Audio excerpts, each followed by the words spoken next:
खरं तर आम्ही 2016 पासून या भागातून सातत्याने केळीची निर्यात करत असतो। देशांतर्गत माल पुरवठा करण्यासोबतच बाहेर देशामध्ये केळीची मागणी आखाती देशामध्ये जास्त असल्यामुळे आम्ही 2016 पासून सातत्याने या भागातून शेतकऱ्यांचा माल आम्ही निर्यात करत असतो। साधारणतः देशांतर्गत जो भाव आहे त्यापेक्षाही बाहेर देशामध्ये निर्यात केल्यानंतर शेतकऱ्यांना प्रति क्विंटल किमान 150 ते 200 रुपयाचा प्रति क्विंटल नफा होतो। त्याचबरोबर जे केळी वेस्टेज जाते त्या वेस्टेजच्या केळीचे सुद्धा 100% दराने आम्ही त्यांना पेमेंट करत असतो।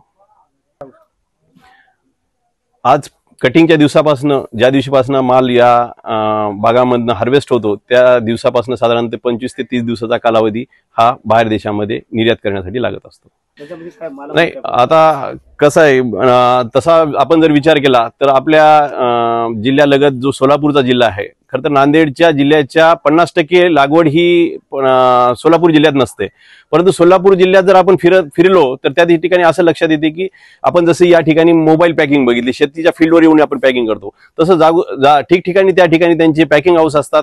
त्यानंतर केळीसाठी लागणाऱ्या इतर पायाभूत सुविधा जसं की प्री कूलिंग असेल, कोल्ड स्टोरेज असतील, हे त्या स्थानिक ठिकाणी उपलब्ध असते। म्हणून सोलापूर या ठिकाणचं आणि JNPT मुंबईचं अंतर कमी आहे, तिथे AC कंटेनर मागून तिथून निर्यातीचं प्रमाण जास्त असतं। म्हणजे जी केळी शेतकरी घेतात त्यातल्या किमान 80% तिथला माल हा एक्सपोर्ट होतो, निर्यात होतो। आणि त्या दृष्टिकोनातून जर बघितलं तर नांदेडमधनं मालाचं निर्यात होण्याचं प्रमाण हे अत्यल्प आहे।